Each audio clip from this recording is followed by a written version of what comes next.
తాజాగా గూగుల్ వాళ్ళు ఆంధ్రప్రదేశ్ లోని విశాఖపట్నంలో డేటా సెంటర్ ని పెట్టడానికి ఒప్పందం కుదుర్చుకున్నారు ఆంధ్రప్రదేశ్ ప్రభుత్వంతో. తాజాగా గూగుల్ రీసెర్చర్స్ రిలీజ్ చేసిన రిపోర్ట్ ని చూస్తే వీళ్ళు స్పేస్ లో ఏఐ కోసం ఒక ప్రత్యేకమైన డేటా సెంటర్ ని నిర్మించబోతున్నారు. దీన్ని 2027లో మాక్సిమం ఎండింగ్ కి బిగించేయాలనే ఆలోచనలో ఉన్నారు. దానికి ట్రయల్స్ కూడా జరిగిపోతున్నాయి. ఇక్కడ మీకు ఒక డౌట్ రావచ్చు, డేటా సెంటర్ కి ఎక్కువ నీళ్లు కావాలి, పవర్ కావాలి కదా అని. దీనికోసం వీళ్ళు కూలింగ్ సిస్టమ్ ని డెవలప్ చేస్తున్నారు మరియు 80 శాటిలైట్ ని సోలార్ పవర్డ్ ప్యాక్డ్ శాటిలైట్ ని పంపిస్తున్నారన్నమాట స్పేస్ లోకి. ఇవి భూమికి 400 మైళ్ళ దూరంలో తిరుగుతూ ఉంటాయి. వీటి ద్వారా ఈ డేటా సెంటర్ కి పవర్ మరియు కూలింగ్ సిస్టమ్స్ రన్ అయ్యేట్లు చూసుకుంటున్నారు. అంటే వాళ్ళు ఒక ఆలోచన చేశారంటే దానికి ముందు హార్డ్ వర్క్ చేసి ఓకే అనుకున్న తర్వాతే దిగుతారు. ఇప్పుడు తాజాగా ఈ వార్త బయటికి వచ్చేటప్పటికి ప్రపంచం నివ్వెరపోయింది. ఇది దేనికి దారి తీస్తుంది అనేది కూడా ఆలోచించాలి. వాళ్ళు చెప్పేది ఏమిటి అంటే దీని వల్ల ట్రిలియన్ టన్నుల carbon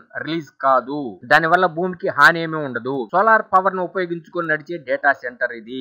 Google green data centre in space అని చెప్పొచ్చు. దీన్ని బట్టి మనం అర్థం చేసుకోవచ్చు వీళ్ళు ఒక ప్లానింగ్ తో వెళ్తున్నారని. ముందు ఏం జరుగుతుందనేది చూడాలి. 2027 ఎండింగ్ కే దీన్ని వాళ్ళు రెడీ చేయాలనే ఆలోచనలో ఉన్నారు. కారణం ఏమిటి అంటే ఏఐ కోసం డేటా సెంటర్లు కావాలి కాబట్టి. స్పేస్ లో అయితే నో లిమిట్ అన్నమాట. మనకి కింద భూమి మీద అనుకోండి, భూమి లిమిట్ గా దొరుకుతుంది, కానీ అక్కడ కావాల్సినంత స్పేస్ ఉంది. దాన్ని ఉపయోగించుకుంటూ వీళ్ళు ఈ డేటా సెంటర్ ని రన్ చేస్తారట. దీనికోసం 80 శాటిలైట్లు పంపుతున్నారంటే స్పేస్ ఎక్స్, ఎలన్ మస్క్ వాళ్లే దీనికి పూనుకుంటారని అర్థమవుతుంది. ముందు ఎటువంటి డెవలప్మెంట్స్ ఉంటాయో చూడాలి. ఇక మెటా వాళ్ళు, అమెజాన్ వాళ్ళు కూడా రెడీ అయిపోతారు. ఎందుకంటే వాళ్ళ దగ్గర లక్షల కోట్ల ఫండింగ్ ఉంది, డబ్బు ఉంది కాబట్టి వాళ్ళు కూడా రెడీ అవుతారని అర్థమవుతూ ఉంది. ఇది మాత్రం ఒక బిగ్ స్టెప్ అని చెప్పొచ్చు. ఈ వీడియోలో వాడిన ఇమేజెస్ మా సొంతగా తయారు చేసుకున్నవి, ఎవరికి సంబంధం లేదు. Hi friends, want more technology news?